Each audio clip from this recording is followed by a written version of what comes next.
Notre rituel nocturne s'était développé naturellement, sans discussion. À la fin de la soirée, nous partagions un digestif ou une légère collation, récapitulant les événements de la journée. « Comment s'est passée ta journée, Suze ?» demandai-je. « Bien, mon chéri, » répondait-elle. Cet échange bref suffisait souvent, bien que nous abordions les problèmes s'ils survenaient. Ces moments m'étaient précieux, contemplant les yeux rayonnants de mon épouse, assurée de son contentement et de notre bonheur partagé. Le sommeil venait facilement après. Récemment, cependant, nos conversations matinales avaient pris un tournant inhabituel. Le sujet n'était pas le problème, nous avions toujours été ouverts sur tout. C'était le moment qui me troublait. C'était le 3e jour consécutif de sujets inattendus. Tandis que je beurrais ma tartine et sirotais mon café, je méditais sur la situation. « Connais-tu des couples avec un mariage non conventionnel ?» demanda Suzanne, son expression indéchiffrable. « Je connais certains qui prétendent avoir un mariage libre, » répondis-je prudemment, pressentant qu'il y avait plus à venir. « Ces personnes sont-elles nos amies ?» sonda-t-elle. « Pas des amis à proprement parler. Juste des connaissances. J'imagine que tu pourrais connaître des couples similaires, proposai-je, essayant de jauger sa réaction. Je suppose que tu as raison, concéda-t-elle, une lueur d'hésitation dans les yeux. Une pointe d'inquiétude s'installa dans ma poitrine. Quelque chose n'allait pas, bien que je ne puisse identifier quoi. Le reste du petit déjeuner perdit son attrait alors que nous tombions dans le silence, uniquement rompu par l'arrivée exubérante de nos enfants. Alors que je me préparais à partir pour le travail, le « je t'aime » David, murmuré par Suzanne, resta suspendu dans l'air. Pour la première fois de mémoire, je partis sans notre baiser d'au revoir habituel, troublé par le tournant qu'avaient pris nos conversations. Suzanne avait toujours été une femme remarquable, avec ses boucles sombres ondulantes et ses yeux bleus captivants. Son sourire à fossettes pouvait illuminer une pièce, et elle possédait un charme envoûtant impossible à ignorer. Qu'elle soit habillée décontractée en casquette et sweatshirt ou apprêtée pour une soirée, elle dégageait une beauté intemporelle qui avait à peine changé en 15 ans de mariage et 3 enfants. L'apparence juvénile de sa mère avait été un indicateur prometteur de la fortune génétique de Suzanne, un facteur qui avait pesé lourdement dans ma décision de m'engager à long terme. Bien que n'étant pas une beauté conventionnelle, Suzanne était la perfection à mes yeux. Sa personnalité vibrante et sa capacité à mettre les autres à l'aise avaient conquis tous ceux que nous connaissions. Contrairement à ma nature plus introvertie, le comportement extraverti de Suzanne faisait ressortir le meilleur de moi-même. Ensemble, nous nous complétions parfaitement, créant une harmonie qui avait résisté à l'épreuve du temps. Suzanne avait été ma confidente depuis le début, gardienne de tous mes secrets. Il n'y avait aucun effort conscient de dissimulation. Cela ne m'avait simplement jamais effleuré l'esprit. Les portes de l'ascenseur s'ouvrirent sur les bureaux animés. Je fis ma tournée habituelle, échangeant de brèves civilités avec les chefs de service, un rituel du vendredi matin. Madame Davis leva les yeux à mon entrée dans le bureau. « Tout va bien, monsieur. Stevens ?» Sa voix trahissait une pointe d'inquiétude. « Aussi bien que possible, » répondis-je, la voix empreinte de lassitude. Elle m'observa un instant avant de retourner à son travail. 15 minutes plus tard, Rebecca Davis entra d'un pas décidé, agenda en main, prête à affronter le programme du jour. Réunion commerciale en salle de conférence dans une demi-heure. Visioconférence avec Kim Pharmaceutical à 10 heures. Monsieur Sloan de Kipling Manufacturing attend votre appel à 11 heures. Elle marqua une pause, son regard s'adoucissant. Souhaitez-vous que nous passions en revue le programme de l'après-midi, monsieur Stevens? Je soupirai, mon regard se perdant sur la place en contrebas. Pendant une décennie, Madame Davis et moi avions partagé nos déjeuners dans ce même bureau, révisant l'emploi du temps de l'après-midi. Mes pensées devaient être plus transparentes que je ne le croyais. Mais après tout, Madame Davis avait toujours eu ce don remarquable d'anticiper mes besoins, une compétence qui justifiait son salaire de cadre supérieur. Veuillez reporter à la semaine prochaine tout ce qui n'est pas urgent. Tout de suite, monsieur. Elle se leva, sa démarche traduisant sa détermination tandis qu'elle se dirigeait vers la porte. Becky. Elle s'arrêta, la main sur la poignée.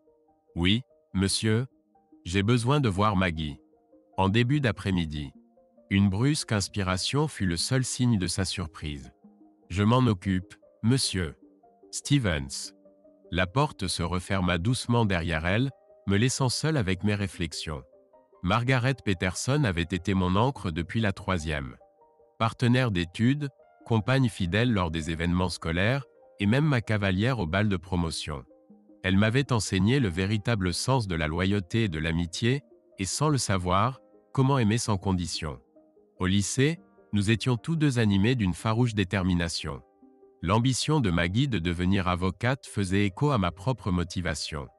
Nous nous poussions mutuellement sans relâche, visant les meilleures écoles et les notes excellentes. La romance passa au second plan face à nos objectifs communs. Mais la vie n'était pas que travail. Nous nous sommes plongés dans toutes les activités parascolaires imaginables, sport, théâtre, chorale, conseil des élèves.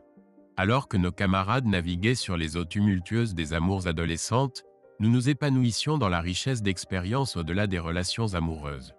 J'étais capitaine de l'équipe de basket-ball, président du conseil des élèves, et j'ai obtenu les titres de second de promotion et roi du bal.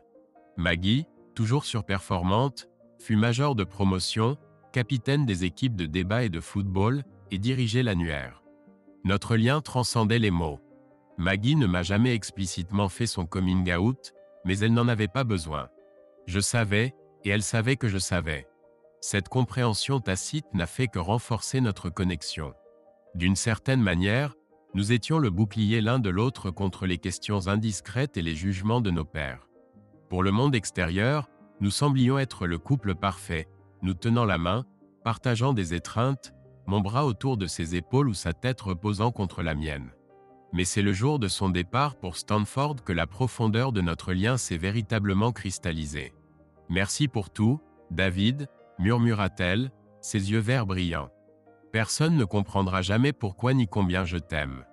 Tu seras toujours mon ami le plus proche. » Ses mains encadrèrent mon visage tandis qu'elle m'embrassait pour me dire au revoir, un moment gravé à jamais dans ma mémoire. 7 ans s'écouleraient avant que nos chemins ne se croisent à nouveau. Avant que je ne continue, j'espère que vous ne vous méprenez pas. Je n'étais pas un intello étant enfant. Loin de là. Certes, j'ai traversé une phase maladroite comme tous les garçons, mais elle n'a pas duré plus longtemps que la normale. Non, j'ai quitté le lycée comme un véritable héros local dans la banlieue. Au moment de quitter la maison, je mesurais 1,93 m, pesais 95 kg, avec une silhouette élancée et athlétique, des cheveux bruns bouclés et des yeux marrons. J'étais confiant, intelligent, charmant et prêt à conquérir le monde. Mes parents étaient des personnes stables, encourageantes et accomplies qui m'ont enseigné les leçons les plus importantes de la vie. Travailler dur, rester humble, être honnête avec moi-même et les autres, et traiter les gens avec respect. Ce n'était pas que je ne pouvais pas avoir de rendez-vous au lycée. C'était que j'avais choisi de ne pas en avoir. Cela aurait probablement surpris certaines personnes, même mon père. Avant mon départ pour l'université, mon père m'a fait asseoir à table pour l'une de nos conversations d'homme à homme. « Davy, je ne suis pas sûr de pouvoir te dire à quel point ta mère et moi sommes fiers de toi. Tu es devenu le jeune homme que j'ai toujours espéré que tu deviendrais. Je t'aime beaucoup. Merci, papa. J'ai une question à te poser, fiston. Ta mère m'a menacé d'une année sur le canapé si je n'avais pas cette conversation avec toi avant que tu ne partes vers ta nouvelle vie. Alors voilà. Es-tu vierge? Oui, papa. J'avais depuis longtemps cessé de me sentir mal à l'aise lors des conversations avec mon père sur l'alcool, les mauvaises habitudes, et maintenant la vie intime également. Je n'étais jamais prévenu du sujet de conversation, bien que je puisse généralement le deviner. Je n'ai jamais eu d'ennui pour avoir répondu honnêtement à ces questions. J'ai vite compris qu'il ne voulait que mon bien et était désireux de m'aider de toutes les manières possibles. Il ne pouvait pas m'aider s'il ne connaissait pas la vérité et ne m'a jamais fait honte de mes réponses, même s'il ne les appréciait pas. Il ne me jugeait jamais et essayait toujours de me proposer des solutions avec lesquelles j'étais à l'aise. Cela fonctionnait simplement pour nous. Je dois avouer que je suis surpris d'entendre cela, même si ta mère m'avait dit que c'était le cas. Vu le temps que tu passais avec Margaret, j'étais presque certain que ta réponse serait différente. Pendant un instant, il sembla hésiter à poursuivre. Puis-je te demander pourquoi? Je ne suis pas homosexuel, papa. Ce fut imperceptible, mais il y eut un très léger soupir de soulagement. Puis-je te poser une question, papa? Tu sais que tu peux me demander n'importe quoi, Davy. Considères-tu maman comme ton égale? David, ta mère m'est supérieure dans presque tous les domaines. Au lycée, as-tu rencontré une fille comme elle? Non, David. Il n'y avait personne dans mon école qui ressemblait à ta mère. Je ne pensais honnêtement pas qu'il existait quelqu'un d'aussi parfait pour moi jusqu'à ce que je la rencontre à l'université. Je comprends ce que tu veux dire. J'ai beaucoup réfléchi à ce que je veux que ma vie devienne. Je vous vois, maman et toi, comme la référence absolue. Je veux être aussi épanoui et satisfait de ma vie que vous l'êtes. Je veux partager ma vie avec quelqu'un d'aussi remarquable, brillante et forte que maman. Mon père semblait sur le point de verser une larme. Soit il était ému, soit il se perdait soudain dans ses pensées. J'ai rencontré quelqu'un de presque parfait pour moi, papa. Je n'ai jamais rencontré quelqu'un d'aussi proche de la perfection que Mag. Ni d'aussi extraordinaire. Je sais, papa, je sais. Elle est magnifique, sans aucun doute. Et elle est ma meilleure amie. Elle l'a toujours été et le sera toujours. Je l'aime de tout mon cœur, inconditionnellement et sans réserve. Mais nous ne nous aimerons jamais de cette façon. Je dois avoir manqué quelque chose, fils. Tu as dit que Margaret était parfaite pour. Presque parfaite, papa. Et nos différences seraient insurmontables. Margaret préfère les femmes. Les garçons ne l'intéressent pas. Oh, maman et Maggie m'ont fait avoir des critères incroyablement élevés. Je le sais bien. Mais puisqu'aucune fille ne pouvait atteindre ces critères, l'intimité avec l'une d'entre elles me semblait risquée, impliquant beaucoup de désagréments potentiels, comme une grossesse ou des infections, sans véritables avantages. Pour moi, c'était trop risqué pour une simple satisfaction éphémère. Je ne me préserve pas pour l'élu, mais j'attendrai le temps qu'il faudra pour trouver quelqu'un qui ait du potentiel. J'espère ne pas avoir à attendre trop longtemps. Mon père éclata d'un rire sonore et sembla retrouver son équilibre. Eh bien, ta mère avait raison. Tu auras peut-être besoin de mon discours, qui heureusement pour toi est bref. Je pense que cela va de soi pour toi, mais il ne fait jamais de mal d'en être sûr. David, ne mens jamais à une jeune femme simplement pour t'amuser. Si tu es honnête et attentionné envers les sentiments d'une fille, tu auras l'occasion de vivre de nombreuses expériences mémorables. Sinon, je pense que tu seras très insatisfait des résultats. Cela va de soi, papa. Mais merci d'y avoir pensé. Eh bien, je suppose que je ferais mieux d'aller faire amende honorable. Je ne sais pas comment ta mère sait tout, mais j'apprendrai un jour à ne plus en douter. Bientôt, papa? Probablement pas de sitôt, David. Comment est mon contrat prénuptial, Maggie? De quoi parles-tu? De ces histoires? Eh bien, peut-être que ce n'est rien. Et peut-être que si. Mais je pense qu'il vaut mieux que tu commences à y regarder de plus près. Je suppose que ça fait un moment que tu ne l'as pas consulté. Non, David. Je n'ai pas regardé. Tu en es sûr? Je me détournai à nouveau de la fenêtre pour croiser son regard. Elle me fixait droit dans les yeux. Penses-tu, Mag, qu'on puisse découvrir ce que pense quelqu'un simplement en regardant dans ses yeux? Non, pas avec tout le monde. Juste avec toi, David. Oui, je comprends ce que tu veux dire. Ça ne marche pour moi qu'avec toi et Suzanne. Jusqu'à ce matin, je pensais que c'était l'une des choses les plus cool de ma vie. Maintenant, je n'en suis plus si sûr. Maggie pencha légèrement la tête pour le regarder à nouveau. As-tu commencé tout cela parce que tu as vu quelque chose dans ses yeux, David? Oui. D'accord. L'université s'est révélée être tout ce que j'espérais, certaines choses que je souhaitais, et a orienté ma vie dans une direction complètement différente de celle que j'avais prévue.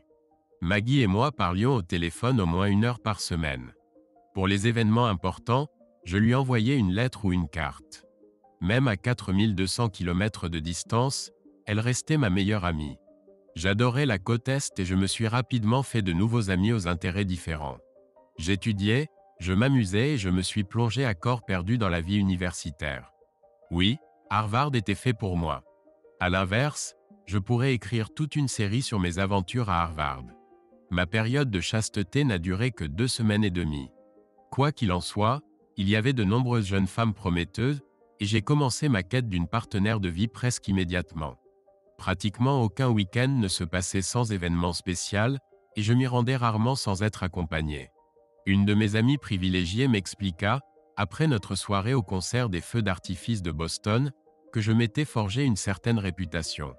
Intrigué, Je voulus en savoir plus. David, tu fais en sorte que chaque femme se sente unique et spéciale. Tu ne cherches jamais à être quelqu'un d'autre, et tu ne forces pas les femmes à être ce qu'elles ne sont pas. Et tu es tellement douée, gloussa-t-elle. Tu veux passer une soirée romantique et être traitée comme une princesse? Va voir David. Tu veux regarder un match de foot et être traité comme l'un des gars? David est ton homme. Je ne sais pas quoi répondre à cela, Stacy. C'est très flatteur, mais je pense que c'était plus une question de chance que de talent. Je ne suis pas vraiment un Casanova. Oh, tu as du talent. David, rougit-elle. Je voulais juste te faire savoir, au nom de toutes les étudiantes, que tu nous donnes espoir que tous les beaux hommes ne sont pas des crétins arrogants. Et que la perfection existe vraiment. Eh bien, merci Stacy. Ça flatte vraiment mon ego. Mais tu sais que je ne m'intéresse qu'à une seule femme en ce moment, et c'est exactement pourquoi David, dès que nous arriverons à mon appartement. Voilà qui résume assez bien mon expérience universitaire. Trouver une partenaire consentante n'a jamais été un problème. J'étais direct et honnête avec toutes mes compagnes. Je ne disais jamais de choses inutiles et ne partageais jamais les secrets de qui que ce soit. Je traitais les femmes avec respect, et ainsi il semblait que je ne pouvais mal faire. Mon rêve de devenir avocat s'est avéré moins fructueux. J'ai abandonné ce rêve assez brusquement en faveur d'un nouveau rêve plus captivant, l'informatique. J'ai découvert que je préférais la résolution de problèmes à la négociation, le codage au débat, et trouver des utilisations pour les dernières technologies à presque tout le reste. J'admets avoir été un peu obsédé par cette nouvelle passion. Oh, les possibilités! Ainsi, après 4 ans à Harvard, j'ai dit adieu à mon rêve de Yellow School et bonjour à MIT et à un MBA. C'était plutôt inhabituel pour quelqu'un qui arrivait avec une expérience du monde réel aussi limitée. Avoir sacrifié mes vacances d'été pour des stages a certainement joué en ma faveur. J'aimerais dire que c'était ma réputation académique et mes compétences en entretien qui m'ont valu des stages dans 4 des plus grandes entreprises de Boston. Mais honnêtement, je pense que cela tenait davantage au fait que je me distinguais de la masse. Des centaines d'étudiants convoitaient la chance de devenir le prochain prodige de la finance, associé ou grand patron. Mais j'avais souvent l'impression d'être le seul à vouloir comprendre le fonctionnement du département informatique d'une entreprise. Lorsque j'ai obtenu mon diplôme de Harvard avec mention, mon cheval incluait une société de conseil, un hôpital, un cabinet d'avocats et une banque multinationale. J'ai passé les 2 années et demie suivantes au MIT à étudier l'innovation et les technologies émergentes, le commerce et l'entrepreneuriat. C'était intense, stimulant et épuisant. Je n'avais pas de vacances, j'enchaînais les stages. Mais je savais ce que je voulais faire. Je souhaitais créer ma propre entreprise pour maîtriser mon destin. Cependant, je ne savais pas comment financer mon brillant projet. J'étais convaincu que j'allais me morfondre dans mon propre cubicule, économisant chaque centime pour que les actionnaires puissent toucher de beaux dividendes, en attendant l'occasion de réaliser mon rêve. Les choses ne se sont pas exactement déroulées ainsi. J'ai rencontré Suzanne lors de mon dernier stage d'été après le MIT, dans le service pédiatrique d'un hôpital. Elle était infirmière et très charmante. « Bonjour, je viens du département informatique. On m'a appelé pour des problèmes d'ordinateur ?» Son sourire illumina la pièce. « Oh, Dieu merci. Je n'ai aucune idée de ce que j'ai fait, mais je suis sûr que c'est grave. Je ne peux plus accéder au dossier des patients. Eh bien, examinons cela. Voulez-vous » J'essayais de ne pas trop la regarder, mais c'était difficile. Elle rayonnait. Et soudain, j'ai ressenti une vague d'énergie que je pouvais à peine contenir. Je devais faire du bon travail. Je devais l'impressionner. Son nom. J'avais besoin de connaître son nom. Au fait, je m'appelle David Stevens. Je vais résoudre tous vos problèmes aujourd'hui. Elle gloussa. Susan White, et je serai l'éternelle reconnaissante qui regarde par-dessus votre épaule. Ses yeux bleus pétillaient tandis qu'elle parlait. J'entendis une douce mélodie teintée dans l'air. Je pensais que c'était des anges qui chantaient pour m'annoncer que l'un d'entre eux était en ma présence. C'était son beeper. Oh, c'est pour moi. Excusez-moi, je dois vérifier l'état d'un patient. Je reviens tout de suite. Heureusement, son problème était facile à diagnostiquer. Quelqu'un avait accidentellement supprimé des fichiers de son bureau, l'empêchant d'accéder à la base de données des patients. Je ne pensais pas que c'était sa faute, puisque l'horodatage des fichiers supprimés remontait à plusieurs heures. Je suis allé au serveur de sauvegarde, j'ai restauré les fichiers manquants et j'ai observé Suzanne. Elle était comme une apparition. Elle se déplaçait autour du lit du patient avec un sourire rassurant. Elle s'est arrêtée pour prendre la main d'une petite fille avant de partir. Elle a pris le temps d'expliquer ses actions aux parents bouleversés de la fillette. On pouvait sentir la tension dans la pièce s'apaiser tandis qu'elle accomplissait ses tâches. Puis elle est revenue. Désolé pour ça. Le devoir m'appelait. À quelle heure votre service a-t-il commencé? Pardon? Quand avez-vous commencé à travailler aujourd'hui? Il y a environ 30 minutes.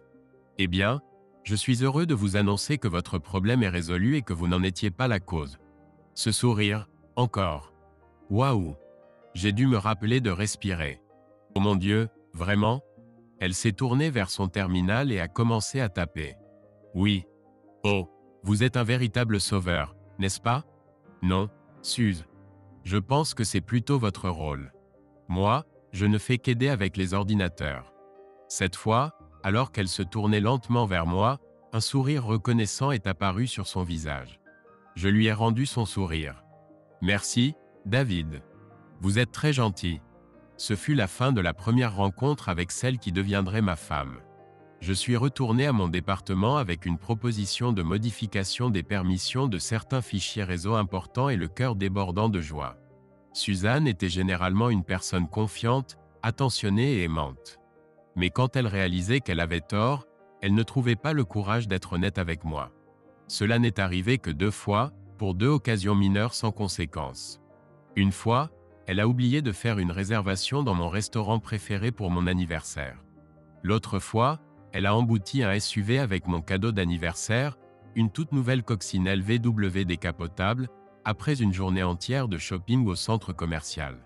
Ces dissimulations étaient presque comiques. Elle voulait vraiment essayer un nouveau restaurant. Les sushis, n'est-ce pas excitant? Elle avait oublié de mettre de l'essence et ne voulait pas risquer de tomber en panne sur le bord de la route. On pourrait peut-être juste prendre ma voiture pour la réunion parents-professeurs? J'aurais pu prendre cela comme un avertissement de problèmes sérieux à venir. Mais l'auriez-vous fait? 2 problèmes mineurs en presque 15 ans de mariage. Non, je ne pense pas. Je n'avais pas peur de retourner chez moi. Mais je ne savais pas à quoi m'attendre. J'avais passé la majeure partie de la journée seule avec mes pensées, un luxe quand on est le patron. Je savais que Suzanne serait disposée à faire une nouvelle tentative pour me dire ce qui la préoccupait. Mais ce faisant, elle n'aurait pas à me dire ce qui la préoccupait. Je savais aussi que notre prochaine quête de vérité m'attendait à la maison. Mais je dois avouer que sa tactique m'a surpris. Je suis entré dans une maison silencieuse, ce qui était totalement inhabituel. Pas d'enfants, pas de dîner. Seuls les faibles échos de musique provenant de la terrasse m'indiquaient que quelqu'un était présent. En ouvrant la porte-fenêtre menant à la terrasse, j'ai réalisé avec surprise que c'était à moi de mettre fin à cette mascarade. Suzanne allait continuer d'aggraver la situation jusqu'à ce qu'elle puisse vivre avec sa culpabilité. « Bonjour, Shannon », dis-je à ma belle-sœur. « Eh bien, bonjour Dave. Ça fait un moment. En effet, certains aspects me sont encore inconnus. Voyons, Dave. Quand on en a vu un couple, on les a tous vus. Où sont les enfants, Suzanne? Ils passent la nuit chez mes parents, David.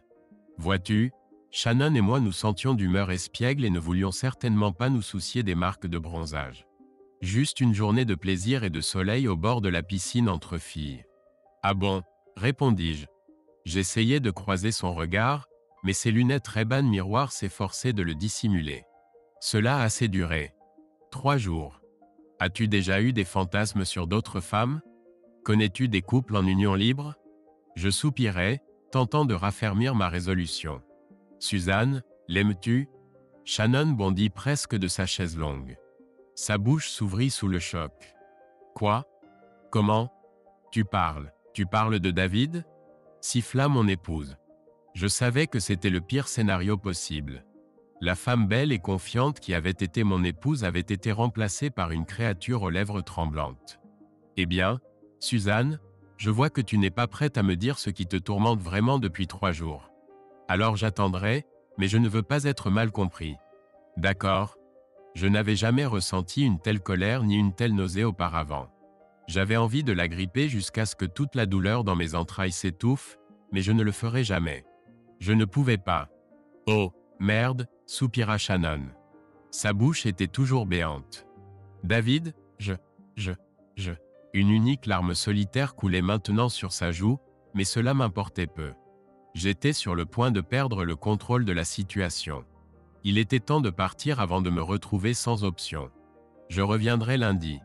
Profite de tout le plaisir et du soleil dont tu as besoin, mais sois prête à parler à mon retour.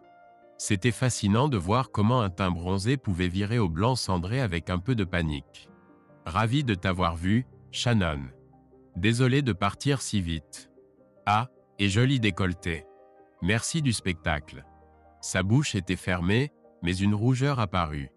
Je me suis levé et me suis dirigé vers la maison, m'arrêtant à la porte. J'entendais Suzanne qui reniflait, essayant de retenir ses larmes.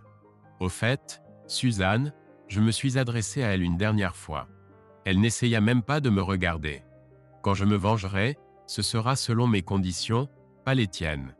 Je suis entré dans la maison et ai commencé à fermer la porte. Garce. Je crois que le premier son que j'ai entendu était celui des régurgitations dues aux margaritas de la journée. C'était difficile à dire. J'étais presque certain que le second bruit était ses sanglots entrecoupés de gémissements. Je sais avec certitude que c'est Shannon qui a dit « Mon Dieu, Suzanne, qu'as-tu fait ?» J'ai passé la majeure partie d'une semaine à rassembler le courage de proposer un rendez-vous à Susan White. C'était plutôt inhabituel pour moi. Je ne manquais pas de confiance. J'avais invité de nombreuses belles femmes et avais rarement essuyé un refus. Mais pour une raison quelconque, je voulais que tout soit parfait, et j'avais une peur mortelle d'être rejeté. Comme il s'est avéré, je n'avais rien à craindre. « Excusez-moi, David ?» Sa voix angélique m'a tiré de ma rêverie. J'ai contemplé son visage souriant pendant ce qui m'a semblé une éternité. Bon, peut-être juste quelques secondes. « Salut.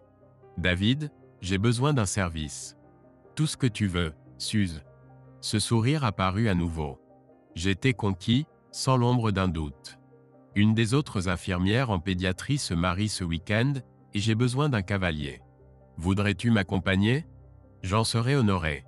C'est ainsi que je me suis retrouvé sur le pas de la porte de l'appartement au rez-de-chaussée de celle qui deviendrait ma future épouse. Notre premier rendez-vous. Je sais que c'était fou, même moi je l'admets. Mais je le savais, tout simplement. Bonjour, David. Bonjour, ma belle. Pouvons-nous y aller? Je vous suis, gendarme. Le mariage était élégant, mais sans grand événement marquant. J'étais assis près de Suzanne, lui tenant parfois la main. Je ne la quittais presque pas des yeux. Elle me regardait occasionnellement, toujours avec un sourire aux lèvres. Lors de la réception au restaurant, Suzanne était resplendissante. Elle était l'âme de la fête. Elle n'était pas le centre d'attention et ne cherchait jamais à l'être. Mais elle se déplaçait naturellement d'un groupe à l'autre, laissant derrière elle sourire et rire. Je pense que la réception se serait vite essoufflée si Suzanne n'avait pas maintenu cette ambiance vivante. Parfois, je la suivais comme un petit chien perdu. Et parfois, je restais avec un groupe d'hommes au bar, échangeant des opinions. J'ai décliné les invitations à danser d'une douzaine de dames. Je suis désolé. J'attends juste le retour de Suzanne, répétai-je inlassablement de ma voix la plus polie. Au fil de la soirée, alors que la piste de danse se remplissait, Suzanne revint vers moi, souriante. Je ne suis pas certaine d'avoir été préparée à défendre mon territoire face à tant de dames ce soir, monsieur Stevens. Que voulez-vous dire, mademoiselle White?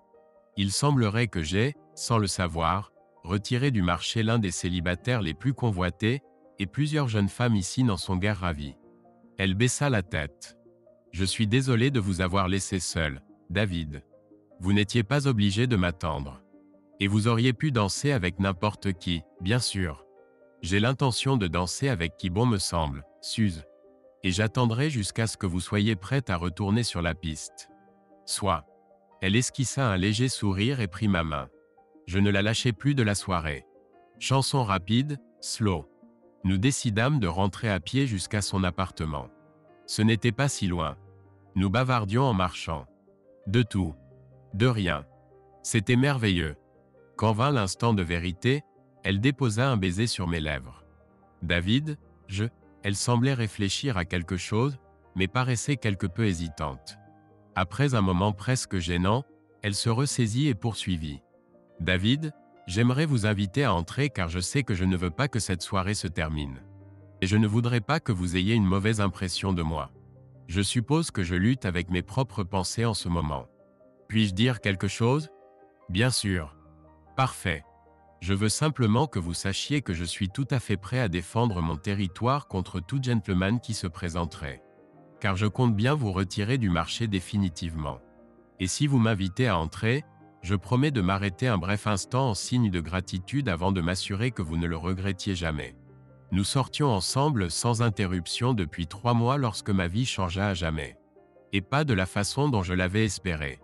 De l'aéroport, je me rendis directement au bureau. Mon vol de New York m'amena à Chicago juste avant midi. J'avais consacré le week-end à mon passe-temps favori, écouter des groupes de rock de Poughkeepsie dans divers lieux. Mademoiselle Davis me fit quitter Chicago dans l'heure qui suivit mon départ de mon épouse et de sa sœur vendredi soir. C'était un très bon timing considérant que je l'avais prévenu. Certains disent que le son pop-punk en Californie du Sud est la meilleure chose depuis le pain tranché, et ils ont les chiffres de vente d'albums pour le prouver. Je dis que ces gens ne savent rien. À mon avis, les plus grands groupes de notre génération sont sortis de Poughkeepsie, et j'étais très détendu. Ce n'était pas tout à fait comme mes années universitaires, et je me sentais un peu décalé, étant plus proche de la quarantaine que de la vingtaine. Mais j'étais là pour écouter de la musique, pas pour faire la fête. Donc le week-end a rempli son objectif. Quand je suis arrivé au bureau, Maggie m'attendait à la table de conférence. Mademoiselle Davis nous avait déjà commandé le déjeuner. Maggie était charmante comme toujours. J'étais heureux qu'elle soit mon amie. J'étais encore plus heureux qu'elle soit mon avocate. J'avais trahi mon rêve il y a longtemps, mais pas Maggie. Elle était la meilleure des meilleures. Méticuleuse, dévouée et impitoyable. Son cabinet gérait tous nos contrats, et elle s'occupait personnellement de mes dossiers. Je ne veux pas être un père du week-end, Maggie. Au minimum, je veux la garde partagée des enfants. Droit au but. 1. David? Eh bien, Mag, tu as eu presque 72 heures, alors je suis sûr que tu en sais plus que moi. Pourquoi ne me dis-tu pas?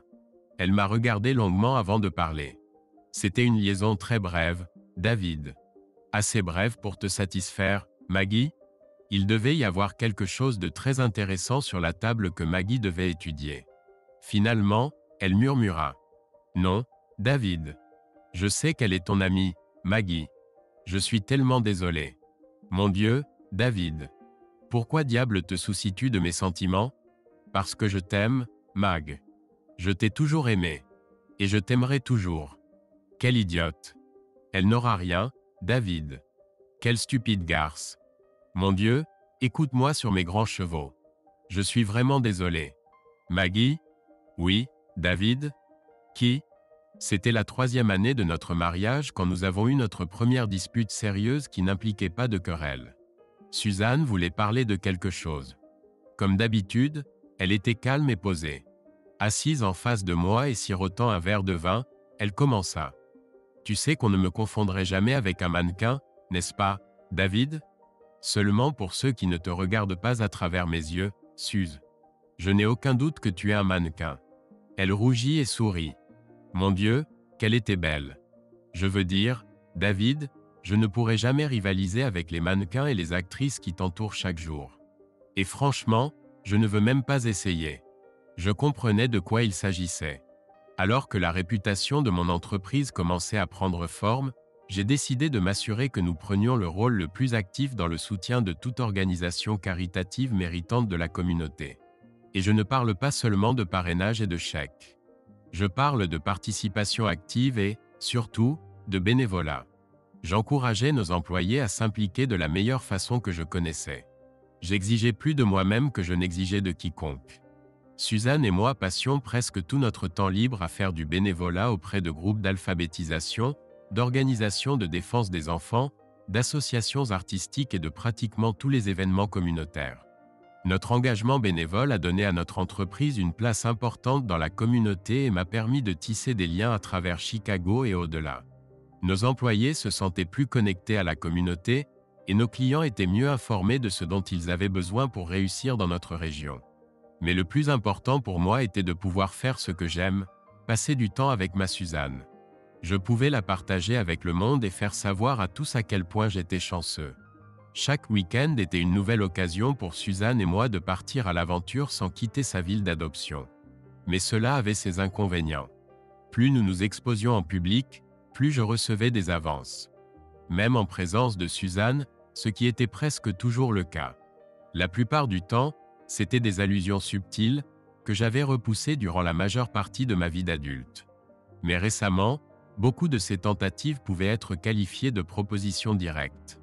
Par exemple, un week-end, une mannequin engagée qui venait de quitter la scène après avoir présenté à une famille méritante un chèque symbolisant des courses gratuites pendant 1 an s'est tournée vers moi. Elle m'a tendu sa carte de visite en disant « Je pense que nous pourrions passer une soirée extraordinaire. Appelez-moi si vous souhaitez en savoir plus. Votre épouse peut même regarder si vous le désirez. » Puis elle a pivoté sur ses talons et s'est éloignée. Je me suis tourné vers Suzanne en riant, jetant la carte dans la poubelle. « Qu'en penses-tu, Suze ?» Suzanne a souri, mais son rire trahissait la stupéfaction que nous ressentions tous les deux. « Oh, je pense que tu le sais bien, mon chéri. » « Eh bien, je ne suis qu'un homme, Suze. Alors pardonne-moi si parfois j'ai besoin d'aide pour clarifier ces situations. » J'ai passé mon bras autour de ses épaules et l'ai attiré contre moi tandis que nous marchions vers le parking. J'ai tenu sa main tout le chemin du retour. « Il n'y a aucune rivalité, ma chérie. Il n'y en aura jamais. Tout ce que je suis t'appartient. Pour toujours. David, je ne veux pas être jalouse. Mais tu dois savoir à quel point tu es séduisant. Mon Dieu, Dave. Tu attires les filles comme un aimant. Et moi, je suis, moi. N'as-tu jamais l'impression d'avoir fait des compromis? Non, ma chérie. Cette pensée ne m'a jamais effleuré. David, je sais que je me comporte de façon irrationnelle. Mais fais-moi comprendre. Fais-moi y croire. S'il te plaît. Ce sera avec plaisir, mon amour. Suze, je t'ai cherché pendant des années. Depuis le moment où j'ai quitté la maison après l'école jusqu'au jour où je t'ai rencontré, j'étais en mission. Trouver la personne qui me rendrait aussi heureux que ma mère l'était pour mon père. C'était l'une des dernières choses dont nous avions sérieusement parlé, juste après qu'il était sur le point de me demander si j'étais homosexuel. Je ne pus m'empêcher de sourire à ce souvenir. Je désirais une femme qui serait ma partenaire. Quelqu'un d'intelligent, d'esprit vif et de gracieux. Je voulais une femme qui m'inciterait à devenir une meilleure personne. Et j'ai cessé mes recherches le jour où je t'ai rencontré. Dès le premier instant où je t'ai vu, j'ai su que tu étais celle que j'attendais. Jamais auparavant je n'avais ressenti cela pour quiconque, et certainement personne depuis notre rencontre. Suze, tu es parfaite pour moi. J'adore absolument tout de toi. Je fis une pause pour déposer délicatement un baiser sur le dos de sa main. Je sais que ce doit être un peu inconfortable pour toi de voir comment certaines femmes se comportent autour de moi. Et je ne vais pas te diminuer en prétendant qu'on ne me fait pas des avances quotidiennement, car c'est le cas. Mais il serait peut-être utile que tu saches ce qui occupe mes pensées chaque jour. J'aimerais vraiment savoir, David. Chaque matin, je me réveille et je regarde à côté de moi pour m'assurer que tu es toujours là. Et quand je vois ton visage pour la première fois de la journée, je fais une prière. Remerciant Dieu de t'avoir mise dans ma vie et lui demandant de me guider pour rendre chaque jour de ta vie meilleur que le précédent. Puis je sors dans le monde réel, suivant ma règle la plus importante et absolue. Être totalement dévoué à toi. Chaque action que j'entreprends, chaque décision que je prends doit répondre à un simple critère. Suzanne serait-elle fière de moi? Je ne suis pas un saint, Suze. Et certainement pas un moine. J'apprécie la beauté féminine comme n'importe quel autre homme. Mais je sais une chose, je n'ai jamais aimé une femme comme je t'aime. Comme mon père disait, je suppose que cela va sans dire pour toi, mais il n'est jamais inutile d'en être sûr. Suze, je peux te faire cette promesse sur la tombe de mes parents. Je ne te trahirai jamais ni ne ferai quoi que ce soit pour t'embarrasser ou te faire honte. Jamais. Et un jour, quand tu me donneras des enfants, je promets de les traiter avec le même amour, le même dévouement et le même respect que j'ai pour toi. C'est la seule façon de vivre que je connaisse, Suze. Cela va sans dire, David. Ses yeux brillaient maintenant. Je les avais observés tout au long de mon petit discours. Ses yeux bleus étincelants étaient passés de l'inquiétude à l'émotion, puis à l'amour, pour finalement s'embraser. Un signe certain que j'allais être comblé. Je n'avais jamais vu une telle ardeur dans ses yeux, mais cela me plaisait. Je ne suis pas certain si cela s'est produit cette première fois-là, ou si notre premier enfant a été conçu lors d'une des nombreuses autres occasions. C'est Maggie qui m'a appelé. Elle en était à sa première année de pratique à Chicago. « David, il faut que tu rentres à la maison. Tu me manques aussi, Maggie, mais je ne comptais pas rentrer avant Noël. Ça fait presque 7 ans, Mag. Ce ne sera que quelques mois de plus. C'est aujourd'hui, David. Tu dois rentrer à la maison. Aujourd'hui. » Elle semblait au bord des larmes. « Maggie, qu'est-ce qui ne va pas? Oh, David. Je suis tellement désolé. » Elle pleurait maintenant, c'était certain. « Peu importe ce que c'est, Maggie. Je m'en occuperai. Dis-moi ce qui ne va pas et je le réglerai. N'importe quoi. Absolument n'importe quoi. Pas de secret. Pas d'inquiétude, Maggie. Oh, David. Je t'aime. Beaucoup. Mais ce n'est pas mon problème, chérie. » Elle resta silencieuse un long moment. « David, tes parents sont morts dans un accident de voiture hier soir. » « Quoi? Mag, je crois avoir mal compris. Ils sont partis, David. Je suis tellement désolé. À partir de ce moment-là, je suis devenu un zombie. Suzanne m'a dit plus tard que je n'avais pas prononcé un mot pendant presque 2 heures. Et puis j'ai simplement murmuré, je rentre à la maison. Paniquée, elle composa un numéro sur l'identification de l'appelant et parla à Maggie, qu'elle n'avait jamais vue. Elle m'aida ensuite à faire mes bagages et me conduisit à l'aéroport. Elle dit qu'elle ne pensait pas que je pourrais atteindre la porte d'embarquement seule, alors elle attendit au point de contrôle de sécurité pendant 1 heure après le départ prévu de mon avion pour s'assurer que je ne quitte pas le terminal. Je ne me souviens pas de grand-chose de ce jour-là, mais je me rappelle avoir revu Maggie pour la première fois en 7 ans. Elle était toujours une femme magnifique.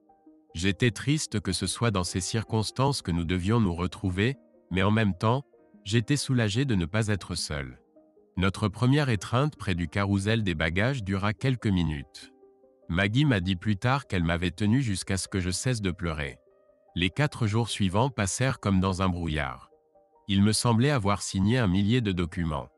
J'ai rencontré des représentants des pompes funèbres, du cimetière, des agents d'assurance, du personnel hospitalier, de la police et des avocats. Oh, les avocats! Je n'avais jamais été aussi certain que Maggie avait choisi la bonne voie professionnelle, et j'étais reconnaissant d'avoir choisi une voie différente. Maggie défendait farouchement mes intérêts. Apparemment, mes intérêts s'étaient considérablement élargis. J'avais toujours su que mes parents avaient de l'argent. Mais nous n'en parlions jamais. Je ne demandais jamais grand-chose. Je n'ai jamais voulu ma propre voiture. J'étais trop occupé pour dépenser beaucoup d'argent, mais mes parents payaient toujours pour les sorties occasionnelles au cinéma ou à un concert. Le dimanche matin après l'église, je nettoyais les bureaux du cabinet comptable de mon père pour gagner un peu d'argent supplémentaire, bien que je ne l'ai jamais utilisé. Pendant l'été, je mettais des lettres sous pli, faisais des photocopies et effectuais diverses courses pour son cabinet. Mes vacances de printemps coïncidaient avec la période la plus chargée de mon père au bureau. J'avais toujours beaucoup de travail. À l'obtention de mon diplôme, j'avais travaillé à temps partiel pour mon père pendant près de 6 ans sans jamais dépenser un centime. Je n'en avais jamais eu besoin. Mais cela s'est avéré fort utile pendant mes 4 années à Harvard. Avec les stages d'été, j'avais toujours suffisamment d'argent pour couvrir les dépenses de tout étudiant. Et j'étais heureux. Un autre indice aurait dû être les habitudes de mes parents. Chaque année, nous partions en 2 merveilleuses vacances familiales. Une pendant les vacances de Noël et une la semaine précédant la rentrée. La Grande Barrière de Corail, presque tous les pays d'Europe, New York, Los Angeles, et bien sûr Disneyland quand j'étais enfant. J'ai parcouru le monde avec mes parents sans jamais vraiment réfléchir aux dépenses. En fin de compte, nous ne manquions jamais de rien. Lorsque la famille décidait d'un besoin, nous discutions des options, cherchions la meilleure solution possible et procédions à l'achat. Ma vie familiale était simple et prévisible, donc les achats importants étaient rares. Je ne savais tout simplement pas. Mais maintenant tout devenait clair. Mon père possédait son propre cabinet et était manifestement un excellent comptable. Et mes parents étaient fortunés. Malheureusement, Cela signifiait que j'étais désormais immensément riche. J'ai demandé à Dieu si, en donnant tout, il permettrait à mes parents de revenir. Il n'a jamais répondu. Mes parents ont été inhumés jeudi. Je ne peux rien dire de plus à ce sujet. Après les funérailles, j'étais mentalement et physiquement épuisé. J'avais besoin d'une pause. Maggie, peux-tu t'occuper du reste pour moi? Je peux et je le ferai, David. Une dernière question. Prévois-tu de te marier bientôt? Oui, Mag. Je pense que oui. Est-ce important? C'est bien pour toi, David. J'espère qu'elle est aussi exceptionnelle que toi. Et oui, c'est important. Merci, Maggie. T'ai-je dit récemment que tu es ma meilleure amie?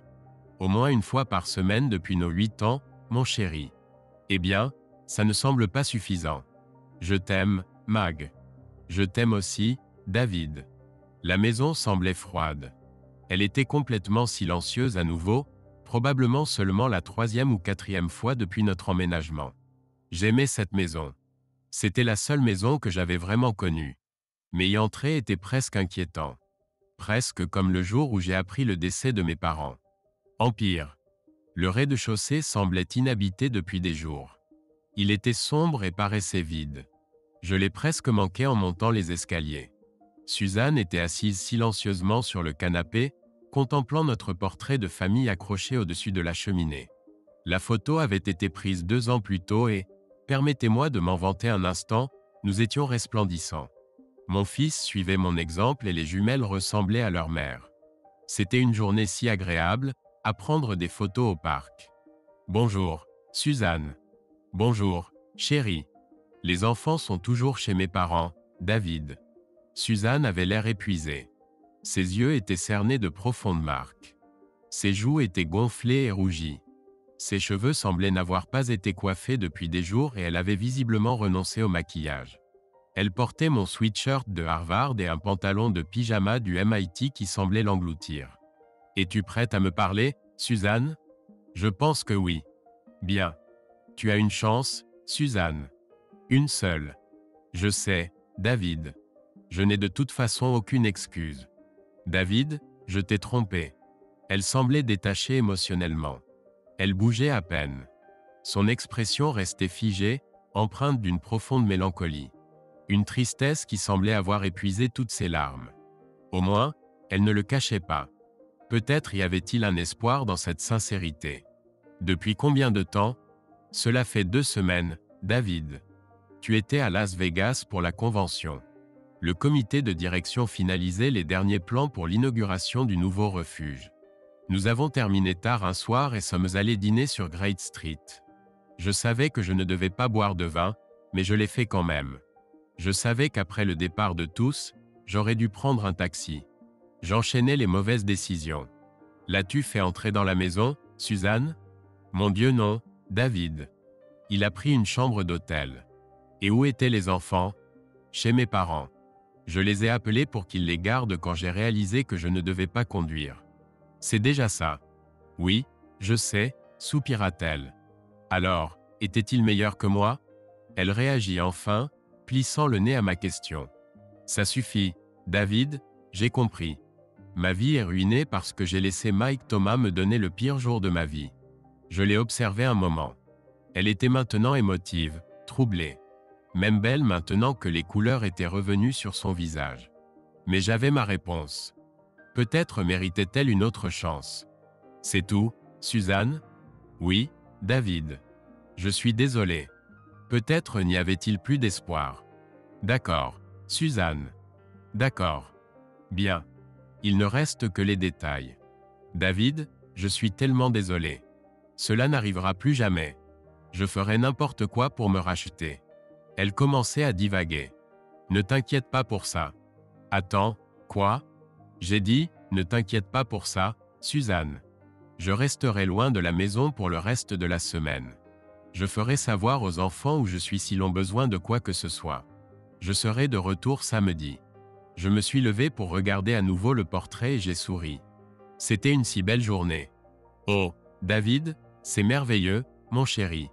Ce sera si agréable de t'avoir à la maison. Tu m'as manqué. Au fait, je vais aussi faire un dépistage des IST. Tu devrais probablement y penser aussi, vu les penchants intimes de Mike. Mon Dieu, David. Je suis vraiment, vraiment désolé. Je ne réfléchissais pas. J'étais déjà en route vers la porte quand je me suis souvenu d'autre chose qu'elle devait savoir.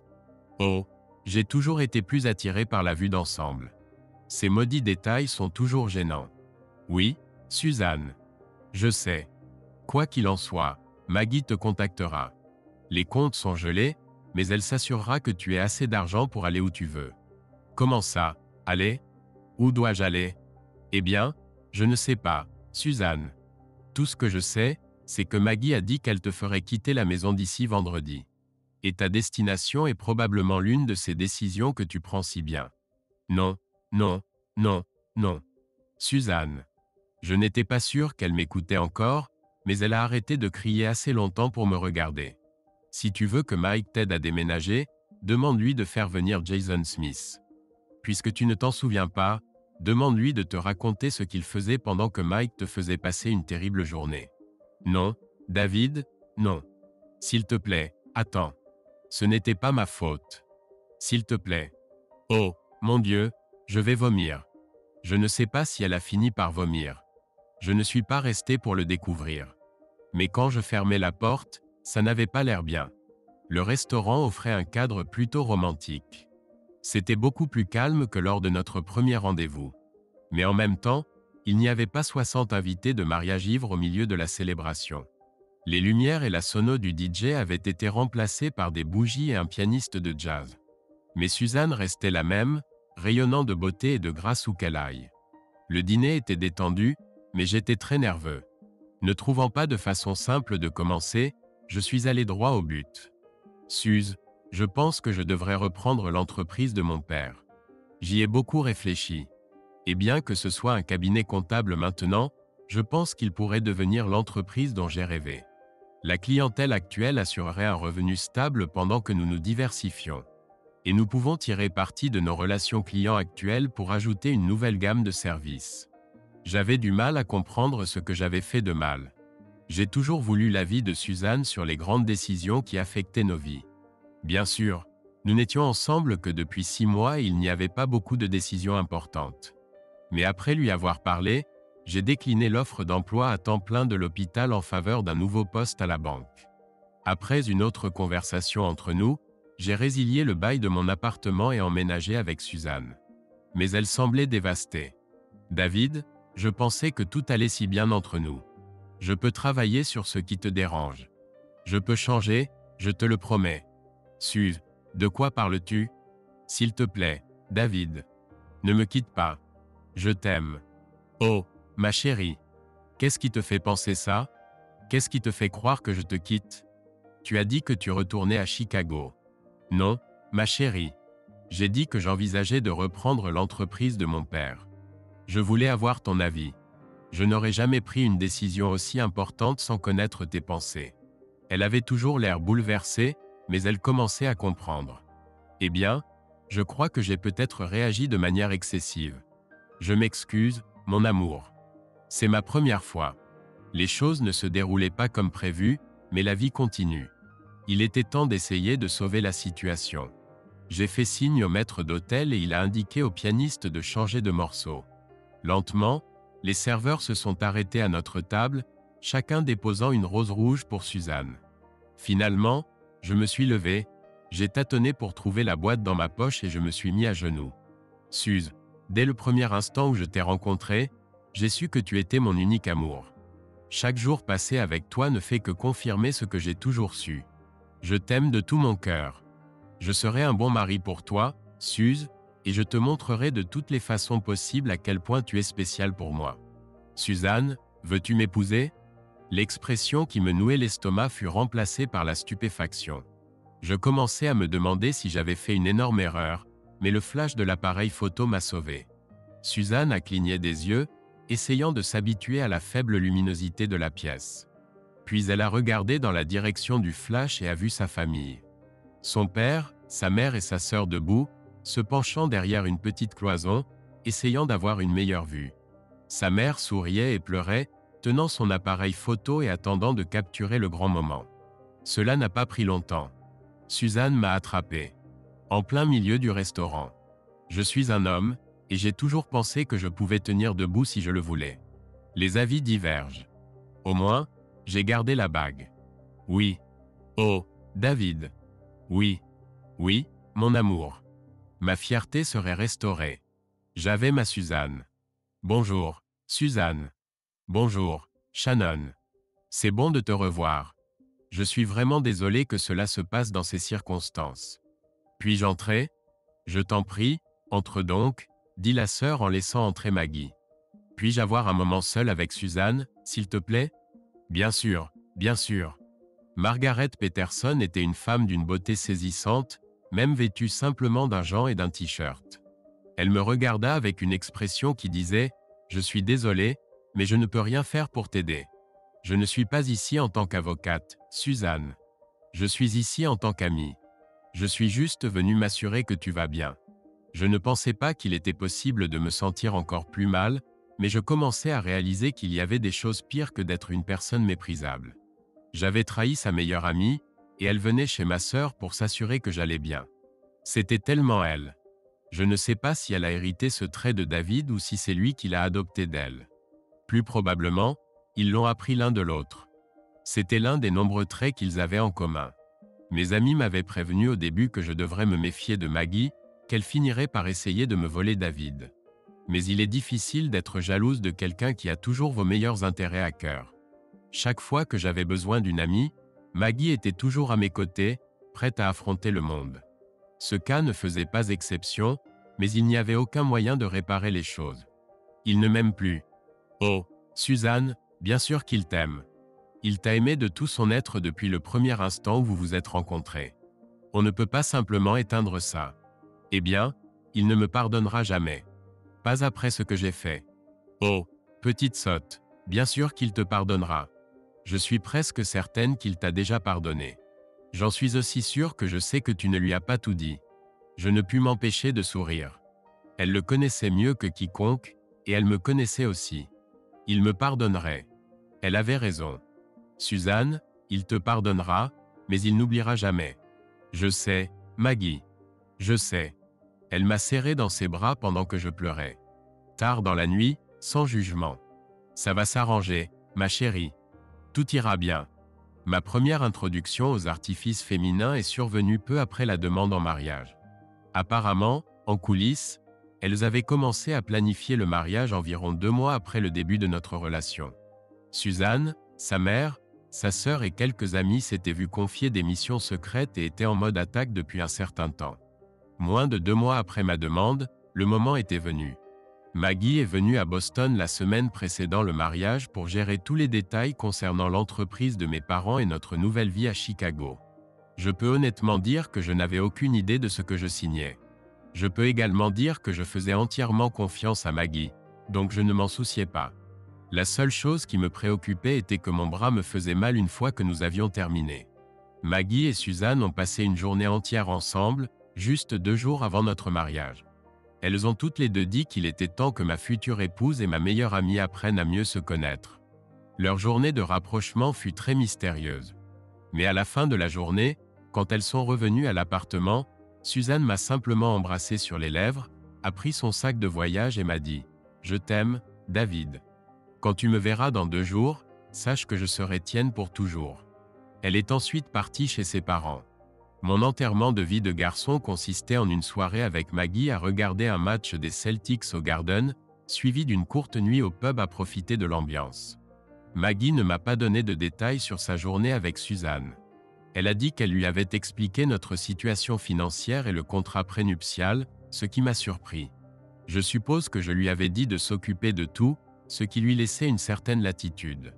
Suzanne a signé les documents nécessaires, puis elles ont passé la journée à apprendre à se connaître. Maggie a dit qu'il n'y avait pas de secret, mais elle ne semblait pas vouloir en parler davantage. Selon tous les témoignages, le mariage fut élégant et joyeux. Je ne suis pas la personne idéale pour en discuter les détails. J'ai passé la journée à échanger des sourires enthousiastes avec Maggie et à contempler ma magnifique épouse. Personne ne semblait dérangé quand Maggie s'est tenue à mes côtés pendant la cérémonie ou quand est venu le moment du discours du témoin. Elle avait beaucoup de matière pour son discours, mais je n'ai pas été trop embarrassé. Quand elle a terminé, la salle est devenue mortellement silencieuse et émue. Elle a promis que, m'ayant connu ainsi que ma famille pendant la majeure partie de ma vie, mes parents soutiendraient pleinement notre mariage et aimeraient Suzanne. Fin de la première partie. Si vous aimez l'histoire, merci de nous soutenir avec le bouton « J'aime » et de partager vos pensées dans les commentaires. Merci.